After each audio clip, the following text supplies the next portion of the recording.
everybody, this is Mike with On Point Preparedness. I got a short video for you all today. Just wanted to give some first-hand experience and pictures of me and going for medicine shopping, because we are still facing some pretty significant shortages. This is something that a lot of people have covered over the past month. I think these shortages started around Thanksgiving, but they are definitely continuing on into the new year. And I think in some cases they're getting a little bit more severe. So I think this may help, especially some of you who are parents and have children. If your children aren't sick, probably good to just, get some Motrin, get some Tylenol if you can find it, just to have on hand.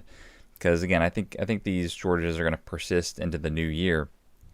And so, yeah, again, I talked about this probably beginning of December, but here's an article from the Insider. Parents are scrambling to find children's Tylenol, Motrin, and Advil as there's these shortages that are impacting multiple stores. And they say the reason is because of the Triple-demic. Basically all these strep, RSV, flu, you name it. People are definitely getting sick. I told you about my experiences where we were waiting in the urgent care for like 4 hours and then ER for 2 hours. Other stories that I heard from people in the waiting rooms is that they had family members waiting 6-7 hours. So there is truly a huge surge of children and adults getting sick, not just within the U.S. but in other countries as well. So this is definitely a thing, and it is impacting the supply chains pretty dramatically. So I wanted to share with you two pictures of me going through some of our stores and looking for medicine, because I got to see this firsthand. So first of all, this was a local Walgreens store, and end to end, this is all the fever and pain, fever reducers and pain relievers for children. And so every single thing was taken except for one single box of chewables. So that was pretty astounding. And so I don't live out in the rural country. I live in the suburbs, near Cincinnati, and so there's a lot of stores near me, and this was pretty much the case in all of them. And I think, as the title of this video implied, probably the most shocking thing is we have children's hospitals here, and so this is the pharmacy for the children's hospital saying, "Attention, Tylenol and Motrin suspension is currently out of stock." Now, they weren't open for me to check about what other forms there were, maybe chewables, or again, I think that's for children. That's maybe like the only form out there other than suspension, because a lot of kids can't take pills. But even the hospital pharmacies were out. Now, I'm sure if you get checked into the ER or urgent care, they're saving the suspensions for children that are actually getting admitted and things like that. But for the general pharmacy, even the hospital pharmacies were out of stock. So that's pretty significant to me. And so, yeah, these articles are definitely telling the truth. There's also, I did see this in other stores as well. National drug stores are limiting the sale, so they're rationing children's medicine. So again, it's a good thing to not go crazy, but just have like a box or two on hand for your kids, even if they're not sick. Because I had to check a couple stores for us to get ours. Now, I also wanted to mention here, so this is, you try to find information on Google in terms of these acetaminophen shortages, Tylenol. That's the active ingredient in Tylenol, or Motrin. And it's all US-based articles. I think that's just how the search engines works. But truly, I mean, this is happening in a lot of different countries. I've heard from some friends that there is shortages of acetaminophen in Latin America, but then also in China. Now, take this with a grain of salt. This individual is more on the liberal leftist side of media, but he says shortages of basic ibuprofen is getting extreme in China too. It is sold out in stores. People are now going directly to the factories of the ibuprofen manufacturers, waiting in long lines to buy them. If China has a shortage, the rest of the world will have a shortage. And so that's pretty significant, because there's this article here from Fox from December 21st. And I work in a healthcare affiliated type of business, so I'm well aware of this as well. But China manufactures a lot of the active ingredients in, I would say maybe a good majority of our drug products, especially the over-the-counter drug products. And so one of their experts that was on Tucker here said almost all of these drugs come from China. Diabetes drugs, stomach medications, steroids, antibiotics. 95% of the ibuprofen imported into the U.S. comes from China, and 70% of the acetaminophen. And so right now there's this huge wave of who knows what. Maybe, I mean, they're saying it's the C19, but I mean, who knows what. It's so hard to get information out of China. It could be just this whole triple-demic in China as well. But it seems like they're going through some wave of sickness, and they're needing these drugs as well. And so, there's this possibility, essentially, what these experts are saying is, China may take care of its own, which may further impact the supply chain here in the States. So again, nothing to freak out about, but if you can find some, and you can still find some online and stuff, there may be a delay. So I checked on Amazon for a lot of these things. You can still purchase a lot of these products on Amazon, but from what I've seen, it's a week delay. So again, you don't really, if you have kids especially, just have a box or two on hand if you can, just so you're not getting into any trouble running around to stores trying to find these things. For me, we had some on hand, but it's just like certain product forms are more tolerated by children than others. I also wanted to cover just a couple more things. I thought this was a good article in terms of just giving a review of all the shortages that happened, or at least the major ones, in 2022. Because a lot of these it was a true definitive shortage, and then we bounced back.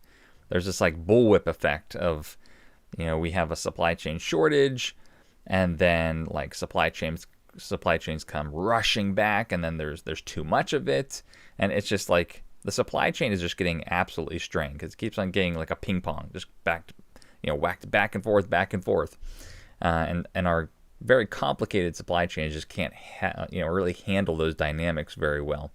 But we had the baby formula shortages. I think those have now been pretty much resolved, but that was scary for a lot of people, and I remember that lasted quite a while as well. Fuel, there, obviously were these gas price spikes. People were saying it was going to go to like $7 by the end of the year. That didn't happen. It's actually coming down. In fact, I just wanted to give everyone a quick update here.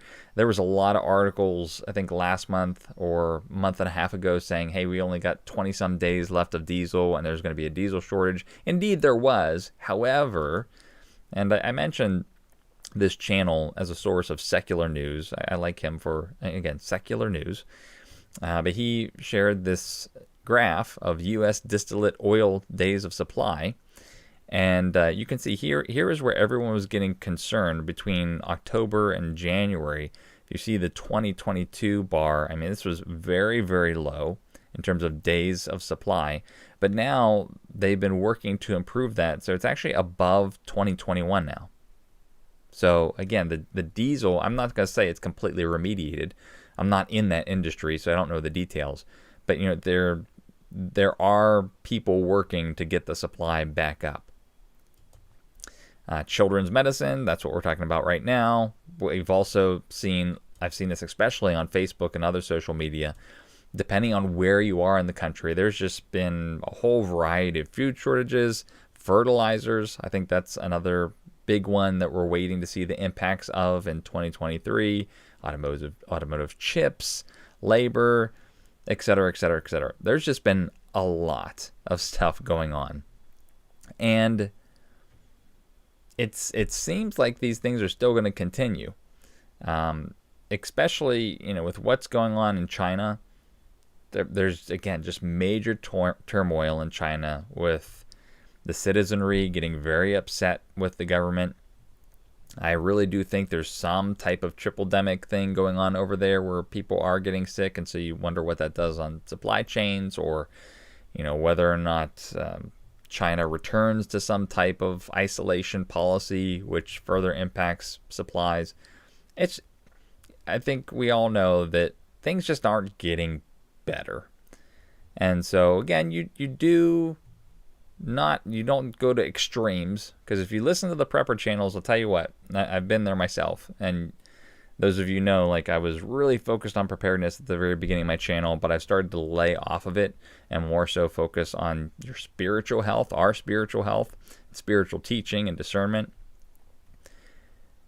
So many of these, especially with some of these, like fuel shortages and all this stuff, if you listen to those prepper channels day in and day out, especially some of them are absolute fear mongers, it will just completely wear you down. These things are definitely happening. You should be prepared modestly. It really should be preparation in faith, which I've done videos on before. If you haven't seen those yet, you prepare in faith. You don't prepare in fear. If you start finding yourself gripped and controlled by fear and you start toiling after your preparations, that's actually something that the Bible specifically condemns, something that you should not be doing. But again, to have wisdom and to have faith in doing what you feel is right for you and your family, that's absolutely appropriate and prudent. Because again, as I've just showed you in a couple of the photos that I've had here, it's definitely a thing.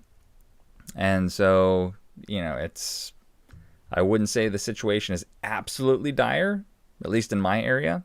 I had seen some articles from Canada where people were actually having to cross the border to get some medications for their children. So again, in some cases it might be more dire than others, but it's definitely a thing. So, if you do have children, would be good to have some on hand just in case. Interestingly, for the adult medications, those all seem to be okay. So, I mean, this really is something that's plaguing children, lots of different diseases plaguing children. And that's why that specific supply chain, the children's medication, is so low. So, anyways, I do appreciate all your prayers. We're doing a lot better in the family with regards to the illnesses and things like that. I think right now we're in a good, steady state. So, having some nice relief. And just really appreciate everyone's encouragement and prayers. Very, very much appreciate it. And as you can tell, I'm doing a couple more videos. And I had mentioned prior, like, I only want to do videos when I get like a real strong conviction to do something. Particularly the teaching videos I did out of scripture, the last two. This one was more of just an update because I had personal experiences shopping and looking for things. But I do have conviction for one more Bible study teaching video that I'll do maybe tomorrow or the next day. And again, it's based on conviction in terms of things that I'm living out right now. And so, yeah, I will see you in about a day or two. So go ahead and take care of your little ones. This is Mike with On Point Preparedness. God bless.